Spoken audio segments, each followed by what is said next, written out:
Keating of Massachusetts. Thank you, Mr. Chairman. I think I speak for all my colleagues this morning as it's been difficult through this hearing not to keep in our minds our colleague Steve Scalise and our other colleagues, the staff and Capitol Police who are injured and their families.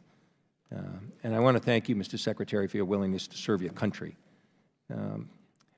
This committee has had a great experience as long as I've been here working in a bipartisan fashion with the administration, trying to find areas of commonality. And I mean this sincerely. I'm not going down this path. It's just a clarification, if I could, for our ability to interact with the administration. Nothing more than that. But I want to get a better idea to clarify the position of Jared Kushner and the administration. And he has a major foreign policy position, but is he coordinating with you? What's your experience? Has he ever engaged in foreign policy discussions without prior coordination with the State Department? How would you define his role? Mr. Kushner is a senior advisor to the President, so he does attend discussions, not all, but discussions we have in the West Wing from time to time. And I would say there's a clear recognition by him as to where foreign policy is conducted. It's in the State Department. It's by the Secretary of State. And so I would say his role is one of any other senior advisor in the West Wing. He has a freedom, and I've invited him, as I have others, certainly the National Security Advisor, McMaster, and others, to call if there are issues that arise in the West Wing. Let me know so we have visibility so we can begin talking about how we want to address those. Does he coordinate? Do you have any instances where he hasn't coordinated with State or yourself before engaging in discussions with foreign nationals or officials? You'd have to ask him. Okay.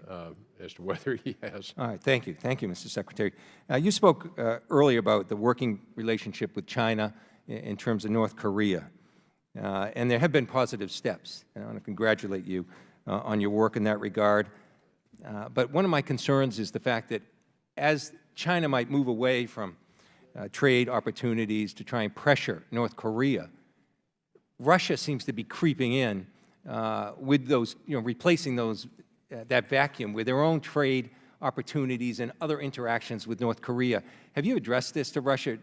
This is a problem, I think, that we'll have in dealing with the North Korean situation, because if Russia just comes in and tries to fill that vacuum, then our work with China won't be as effective as it could be. We have seen that occur already as China has withdrawn certain support. Russia has backfilled that. Yes, North Korea is among our top items that I speak to Foreign Minister Lavrov frequently about. I also had very extensive discussions directly with President Putin in the Kremlin when I saw him. We are asking for their help. I think Russia is evolving its own position relative to North Korea, and we're looking for more support from them. I think two indications of late. One was their affirmative vote in the UN Security Council for the additional sanctions on North Korea.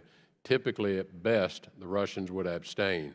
This time, they actually voted for these additional sanctions. I think that indicates that they see it differently.